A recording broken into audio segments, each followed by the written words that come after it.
Alright everyone, welcome back. Appreciate everybody being here today. I have what I know is going to be a good video here for us. It's the top 10 places to visit in Bavaria. Now, my quick question here for you is Bavaria, okay, the little individual pieces of Germany, are they called states? Am I correct with saying that? So I'm assuming that I'm correct with that, so I'm going to say this is the Bavarian state of Germany.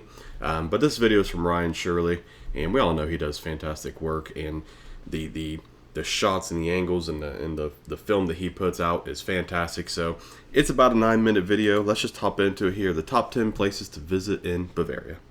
What's up guys? My name is Ryan Shirley and I just returned from a road trip across Bavaria and I want to show you some of my favorite places. So here is my Bavaria top 10.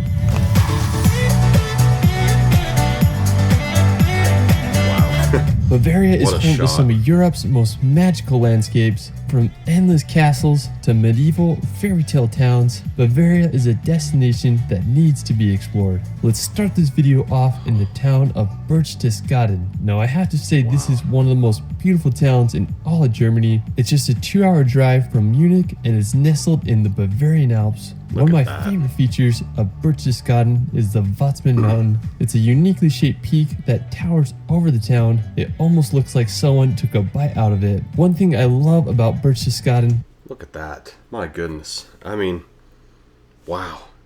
Just so beautiful.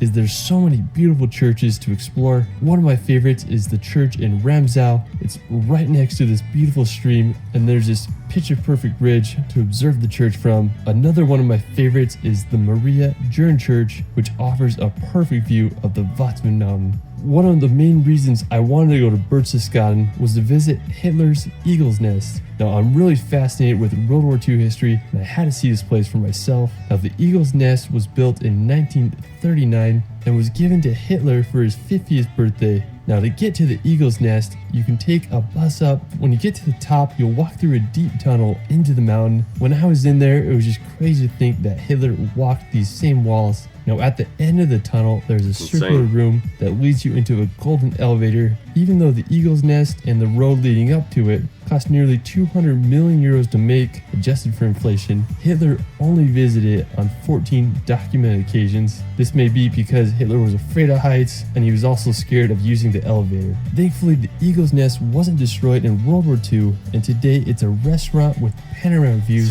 And while you're there, you can hike up some walking paths into the Berchtesgaden National Park, enjoying the incredible sights of this historical destination. Afterwards, we're going to head back to Berchtesgaden to visit the Lake Konigssee. Now the lake was created by glaciers, which makes it feel like you're in a fjord you'd see in Norway or New Zealand. When I was there, we took a boat ride to the end of the lake. It cost around 15 euros and took about 50 minutes to cross the lake. Now the first stop was to the famous St. Bartholomew's Church. We kept going and we reached the end of the lake. We then hiked about 10 minutes to reach Obersee. I mean, just home to this iconic lake hut, and the scenery there is just astounding. I mean, the lake's so clear and it's just surrounded by massive mountain walls that are hard to explain. You can see the mountains reflecting in the water. Enjoying the scenery around the lake. Definitely got to explore Konigssee and Obersee while you're in Berchtesgaden. Now afterwards, we're going to visit the magical village of Rothenburg. Now when you go to Rothenburg, you'll feel like you're walking in a fantasy movie. It's one of the most preserved medieval old towns in all of Europe. During the Middle Ages, Rothenburg thrived as it was located at the crossroads of European trade routes. At the beginning of the 15th century, it rose to becoming the second largest city in all of Germany. But during the 17th century, Rothenburg faced adversities such as the 30-Year War and the bubonic plague. Without much resources, Rothenburg's growth was halted, which aided in keeping the town preserved in its medieval state. Today, Rothenburg maintains its medieval charm, and it's been the inspiration for sets of Disney movies such as Pinocchio. If you go, you can check out the famous Cloning Corner or witness the beautiful Christmas markets. I mean, just hard to beat the allure of this German village. I love it. From Rothenburg, You guys know I'm a sucker for medieval, villages and medieval times and just stuff like that. So that right there. Make the 3-hour drive to the beautiful city of Munich, also known as Bavaria's capital. Munich is located in the south of Germany, about 50 kilometers from the Alps. During World War II, Munich was heavily bombed by over 70 air raids, but today the city is restored to its former beauty. One of the most popular spots is the Marienplatz, Central Square. you'll find the new town hall with its stunning clock tower and historical figurines. After Munich, cool. we're going to head to the top of Germany to visit the Zugspitze mountain. Now, with a height of 2,962 meters, easily one of the most impressive mountains in all of Germany, Zugspitze is located south of Garmisch-Partenkirchen, and the easiest way to reach the top of the mountain is by a cable car. It costs around 60 euros, and it's one of the biggest gondolas I've ever been in. It holds several world records, including the longest free span in a cable car, with a distance of more than 3,000 meters. Honestly, an engineering phenomenon, and a little scary going up. The cable car is quite the experience, and once you reach the top, you can explore the mountain station. I mean, it really blew me away up there. It totally reminded me of an evil villain's lair. There's a great restaurant and platforms to observe the scenery below. One thing that I thought was interesting is you can walk through this tunnel, and it'll take you to the Austrian side of Zugspitze. Now, from the platform on the German side, you can see the summit cross. Me and my brother decided we wanted to climb to the top. The snow made it a little sketchy, but we held on tight to the iron wire and climbed a ladder and made it to the cross. I mean, the views were unreal up there. I mean, if you go in the summertime, I'm sure it's not as sketchy to summit this. Now, after Zugspitze, you can take the cable car down to visit the Lake Eibsee. Now, it's known as the Maldives of the Alps with its clear water and tree-dotted islands. I mean, the color of the water there is astounding. Now, if you have time, I definitely... Okay, somebody help me out with this, because I'm just not sure how it works. Why was some of the water dark blue and the others, like near the trees, is like it's greenish looking color? Is that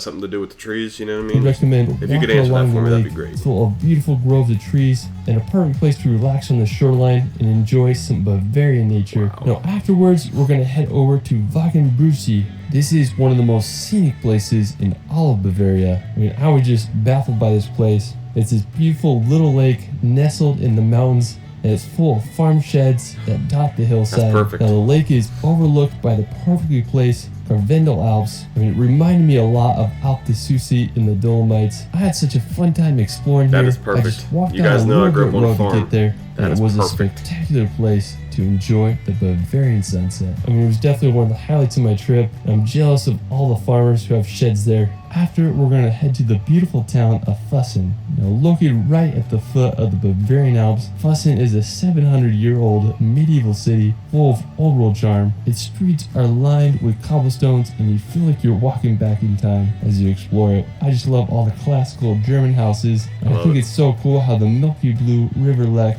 runs right next to the town. The crowning feature of Fussen is the High Castle. I mean, it just adds so much character to the town. If you really want to go back in time, I mean, you just gotta give Fussen a visit. Now, for our final destination, we're going to visit the iconic Neuschwanstein Castle. I have to say that it is the most beautiful castle in all Europe. It's what inspired Disney's Sleeping Beauty castle. I mean, it's just the perfect place for a princess. Now, the castle is nestled at the very tip of southern Germany. Neuschwanstein Castle is placed perfectly in the mountains with a phenomenal 360 view of the Bavarian Alps and the town below. The construction of the castle began in 1869. During World War II, the SS debated blowing up the castle to prevent it from falling into the enemy's hands. Thankful that they Thankfully, it never happened. Today, the castle receives over 1.4 million visitors a year, so it's definitely a tourist hotspot. When I was there, we walked around the castle. When you're up close, you realize how huge it really is. King Ludwig had some imagination. Anyways, I found a great vantage point in the trees with a perfect view of the castle. I mean, I just can't get over the beauty of this place. I mean, it's truly something out of a Disney fairy tale. Afterwards, you can walk around Eibsee. It's another picturesque alpine lake with views of the Hohenschwangau Castle. Now, another incredible spot nearby is St. Coloman's Church. It's located just a few minutes away and has a splendid view of the castle and the Bavarian Alps. One of my favorite memories of my time in Bavaria was just enjoying the sunset at the church, just marveling at the green pastures and overall scenery. Bavaria truly is a magical place. Well, that is it for my Bavaria Top 10. Let me know where your favorite place is in Bavaria in the comments below. I also started a relaxation channel where I post hour-long films with calming music to bring some peace and nature in your life. I did a film on Germany that I think you'll enjoy. You can find me on TikTok and Instagram at shirley.films. It's Ryan, and we will see you later. I'm going to be honest with you. I don't know which... If I had to pick my favorite, this is going to sound weird, it's the one we're looking at right now. Just because of, growing up on a farm, and I miss the farm, and I miss all that stuff. And it's just out, and it's in the fields, and you can provide for yourself. And you got a beautiful lake, and you got a wonderful mountains back there. I think it might be my favorite place that we've seen.